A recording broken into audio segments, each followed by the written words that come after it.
Hey, this is Rachel Maddox, soon to be author of the book Secret Bad Girl, and I'm here to give you a little lesson on your brain on trauma. So, I've been somebody who's experienced sexual trauma and has lived under the spell of sexual trauma for a very long time, and it is a spell. And so, I really want to educate as many people as possible about this spell so that we can break the spell both as individuals and as a collective. Um, yeah, just the things that are happening under the trauma spell. Whew, they're sad. One of the famous ways of thinking of your brain on trauma is that bad things stick to it like Velcro and good things roll off of it like Teflon. So if you've experienced any kind of sexual trauma, maybe at a younger age, childhood, teenage years, and then continually experienced more trauma, even though you grew up and got wiser and thought, what the fuck is wrong with me? I should have these boundaries by now. I should know what I'm doing. It's actually because you're still under the trauma spell. It's not because you're a bad person. It's not even because you're a bad girl.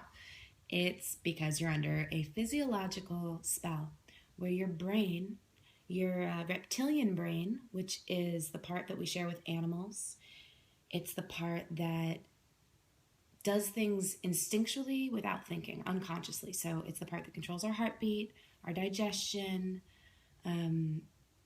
all of the, and also our fight, flight, and freeze response mode. So our reptilian brain, the part that's number one goal is to ensure our survival. When that part of our brain gets activated, versus the neocortex, our intelligent human brain that makes us super smart and gives us personality and all these things, language. When the reptilian brain gets activated because your life has been threatened, your safety has been threatened, you've been violated, or you've witnessed violation happening to someone else, and this back part, this lower part of our brain gets activated, first of all, it's faster than our neocortex. It will respond quicker, and it's stronger. It is the strongest part of the human brain, is this desire, this need to survive. So when this thing gets activated, it basically puts your whole body and your whole system on high alert. And it says, I'm either going to fight off this predator, I'm going to run like hell and flee the predator, or I'm going to freeze. I'm going to leave my body. If I can't fight or flight, if I can't succeed, I'm going to freeze. I'm going to leave my body so that my body feels no pain. I'm gonna activate this spell over my body so that whatever happens, I don't really feel it. And that way, if I die, at least I went in peace. So this immobility response, this freeze response, this third option when survival is at stake, when that part of your brain takes over, let's say you get raped and you freeze.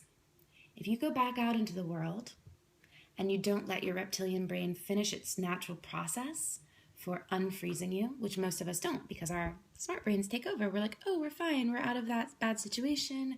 We should be able to move on. Cool. But we are not actually able to move on because our reptilian brains are still hyperactivated. They don't deactivate without some kind of physical deactivation. So they have to actually shake that energy out of their bodies and restore their bodies to a natural blueprint of health in order for humans to get access again to their neocortex. So this is problematic because nobody knows that they're supposed to do this. Bad things happen, secret bad things happen, and then they go off into hiding because they're like, well, that shitty thing just happened that nobody can know about. And you all of your power gets compressed inward, sucked up, and you're just walking around under a trauma spell. Well, when you're walking around under this trauma spell, when you've never shaken it out of your body and restored your body to your natural blueprint of health, that's when you attract the bad things like Velcro. Because your reptilian brain, hyperactivated, is looking for something to fight or flight. It's trying to work itself out, but it doesn't actually have the proper guidance. So the likelihood of that happening is low. So what happens is more trauma, more fight, flight, freeze, and it's a vicious cycle. It's a spiraling spell until you figure out how to get the kind of help that can undo the spell. by restoring your body to its natural health. So that's one of the big things that I'm teaching women how to do in my upcoming coaching, one-on-one coaching program called Breaking the Trauma Spell. I'm teaching you all of the physical embodiment practices that I've learned in order to restore my nervous system, in order to restore my brain chemistry, in order for me to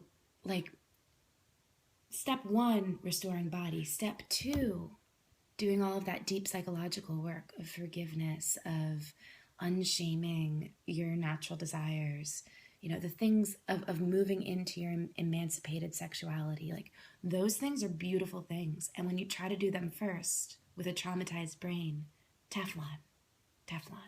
Like, it's so hard. So I'm here to teach women how to restore their bodies, how to unshame their secret bad girl, how to come into their full aliveness. And I'm offering a 10-session, 3-month one-on-one coaching program called Breaking the Trauma Spell. And if you want more information about that, you can PM me, personal message me here on Facebook, and I'll be happy to answer it for you. The program's $1,000. You get 10 hour-long sessions, tons of resources, basically everything I've learned that I could teach you, I will teach you. And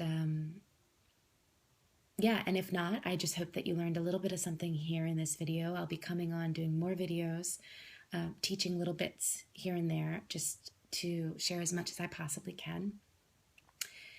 And that's it.